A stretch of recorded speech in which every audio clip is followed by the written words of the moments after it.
নারীরা যারা ছিল জুলাইয়ে তাদের সাংবিধানিক স্বীকৃতি চাই। আমরা যতটুকু করেছি ততটুকু স্বীকৃতি চাই। আমরা কোনো কোটার স্বীকৃতি চাই না। না, আমরা যেরকম, আপনি যেরকম বাংলাদেশের নাগরিক, আমিও বাংলাদেশের নাগরিক। বাংলাদেশের প্রতি দায়বদ্ধতা থেকে আপনি রাস্তায় নেমেছেন, আমিও বাংলাদেশের প্রতি দায়বদ্ধতা থেকে রাস্তায় নেমেছি। আমার জন্য যেমন জুলাই গুলি যেমন টার্গেট আপনি ছিলেন, আমিও ছিলাম। তো এই সাধারণ স্বীকৃতিটা চাই, আমাকে গ্লোরিফাই করা দরকার নাই।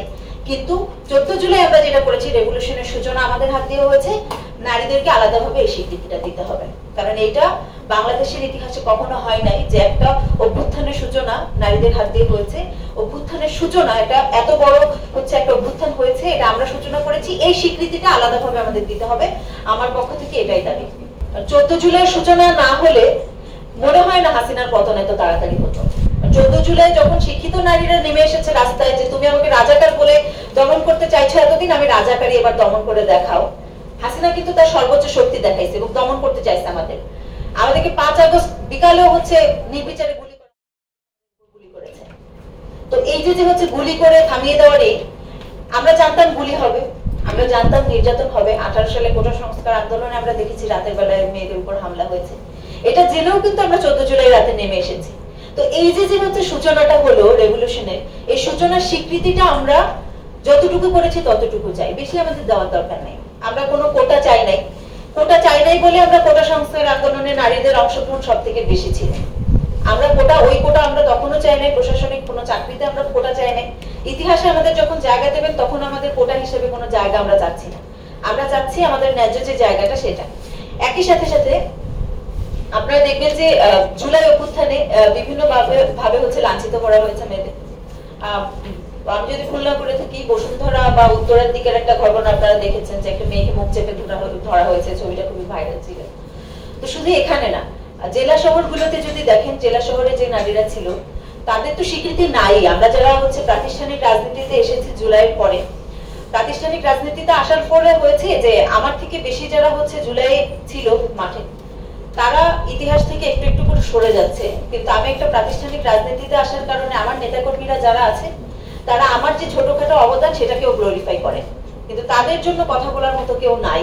তো তাদের জন্য যদি রাষ্ট্র কথা না বলে, এটা আমাদের সাথে বেইমানি হবে এবং আমরা এটার দায় এড়াতে পারবো না কখনো। আমরা যারা দায়িত্বশীল জায়গায় আছি, আমরা যারা কথা বলতে চাই, ওই নারীদেরকে বা ওই যোদ্ধাদেরকে তুলে আনা দরকার। একই সাথে সাথে ঘোষণাপত্র কেন প্রয়োজন? কারণ আপনি মনে করছেন যে পুলিশের সাথে সরাসরি আপনার কোনো কনফ্রন্টেশন হয় নাই, এই জন্য মামলাটা আপনার উপর যাবে না। ব্যাপারটা কিন্তু এরকম না। আপনি দেখবেন যে জুলাইয়ে যারা যুদ্ধ করেছে অলরেডি তাদের উপর বিভিন্ন ভাবে হচ্ছে হামলা হচ্ছে, বিভিন্ন মামলাও হচ্ছে তাদের বিরুদ্ধে। দেখবেন যে হচ্ছে যে পুলিশ হচ্ছে জুলাই গুলি চালিয়েছে, প্রমাণ আছে তাদের বিরুদ্ধে। বিভিন্ন বাহিনী, মানে বাংলাদেশের এমন কোনো বাহিনী নাই যারা গুলি চালায় নাই জুলাই। শুধু পুলিশের কথা বললে ভুল হবে, বিজিবিও গুলি চালিয়েছে ঢাকার বিভিন্ন জায়গায়। তো এমন কেউ নাই যে গুলি চালায় নাই, তারপরেও তাদের বিরুদ্ধে কোনো হচ্ছে ব্যবস্থা নেওয়া হয় না। অল্প কয়েকজনের তালিকা বানানো হয়েছে, এই অল্প কয়েকজন মিলে তো আমাদেরকে মারে নাই। যারা যে আর্মি হচ্ছে র্যাবের যে হেলিকপ্টার থেকে গুলি করা হয়েছে, সেই র্যাবের হেলিকপ্টার থেকে গুলি করা যারা গুলি করেছে তারা কোথায়, তাদের তালিকা কোথায়, তাদের শাস্তির যে ব্যবস্থা, তারা যে গুলিরা করেছে এটা নথিভুক্ত করা তো দরকার। সাংবিধানিক ভাবে যদি স্বীকৃতি না থাকে যে এরা এইভাবে গুলি করেছে, তাহলে কোনো মানেই থাকে না আমাদের এই জুলাই অভ্যুত্থানে।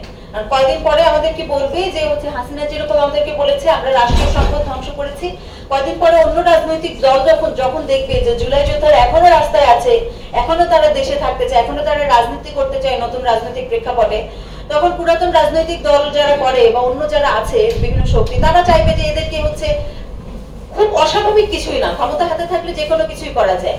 আমাদের যদি কোনো অফিসিয়াল স্বীকৃতি না থাকে, সাংবিধানিক ভাবে আমাদের যদি ওই স্বীকৃতিটা দেওয়া না হয়, 2 দিন পরে আপনি আমি যে কোনো কেউ জেলে যাইতে পারে এই জুলাইতে আন্দোলনে নামার জন্য। 2 দিন আগে কয়দিন এই যে এখন তো হচ্ছে বিভিন্ন জায়গায় দেখবেন লাল স্বাধীনতা বলে বলে আমাদেরকে মক করা হয়, আমাদের হচ্ছে বিভিন্ন সোশ্যাল মিডিয়া আমাদেরকে বলা হয় যে লাল স্বাধীনতার সৈনিক, তোমাদের এখন এত সমস্যা কোনো। যে সমস্যাগুলো চিরচারিত বাংলাদেশে, সেই সমস্যাগুলো নিয়ে কথা বলতে গেলেও এখন বলা হয় জুলাইতে কি করছে তাহলে আন্দোলন করে। তো এইটা হচ্ছে 2 দিন পরে, এটা সবাই, মানে এমন না যে হচ্ছে জুলাইতে যারা মানে হাসিনার পক্ষে ছিল তারা বলছে, বিভিন্ন রাজনৈতিক যখন আমার সাথে হচ্ছে মতাদর্শে যখন বিরোধিতা থাকে তখন সেও আমাকে বলে যে জুলাইতে তুমি তাহলে হচ্ছে কি করছো যে এখনো দেশের এটা হয় নাই। দেশটা তো সবাই মিলে গড়তে হবে, কিন্তু জুলাইয়ের স্বীকৃতিটা আমাদের সব থেকে বেশি প্রয়োজন। জুলাইয়ের স্বীকৃতিটা এই জন্য প্রয়োজন যে জুলাইয়ের যদি স্বীকৃতি না থাকে, সাংবিধানিক স্বীকৃতি না থাকলে জুলাই ইতিহাসের অংশ হতে পারবে না। 1952 সালে যে ভাষা আন্দোলন হয়েছিল, 52 সালের ভাষা আন্দোলনকে আমরা উদযাপন করেছি, ভাষার জন্য যুদ্ধ করেছিলেন যারা, শহীদ হয়েছিলেন যারা, তাদেরকে এখন আমরা উদযাপন করি।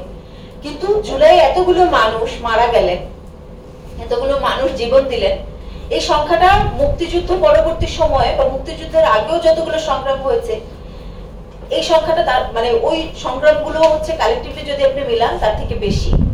তারপরে স্বীকৃতি যদি না আসে, তারপরেও যদি আমাদের সেমিনার করে করে বারবার বলতে হয় যে ঘোষণাপত্র কেন প্রয়োজন, আমরা লিফলেট বিতরণ করতে হয়, এটা কালেক্টিভলি আমাদের জন্য লজ্জার। এটা শুধু হচ্ছে বাংলাদেশ গণতান্ত্রিক ছাত্র সংসদের প্রতিনিধি হিসেবে আমি কথা বলছি এরকম না, বা বাংলাদেশ এটা আয়োজন করেছে এরকম না। জুলাইয়ে অংশগ্রহণ করা প্রত্যেকটা অংশীদারের জন্য এটা লজ্জার যে এখনো জুলাই ঘোষণাপত্রের জন্য আমাদেরকে রাস্তায় নেমে আন্দোলন করতে হয়, আমাদেরকে অবরোধ করতে হয়, আমাদের যমুনা ঘেরাও করতে হয়, আমাদেরকে সেমিনার আয়োজন করতে হয়।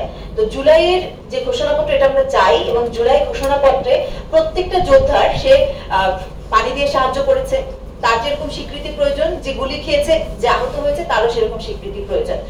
আশ্রয় দিয়েছে এরকম মানুষকে কিন্তু হেনস্থা কম করা হয়নি, মানে হচ্ছে যে জুলাই যোদ্ধাদের আশ্রয় দিয়েছে আশেপাশের মানুষজন তাদের কিন্তু কম হেনস্থা করে নাই, তারাও জুলাইয়ের অংশ, তারা রাস্তায় সরাসরি নামে নাই, জুলাইকে আশ্রয় তো দিয়েছে, জুলাইকে ধরে রাখার চেষ্টা করেছে।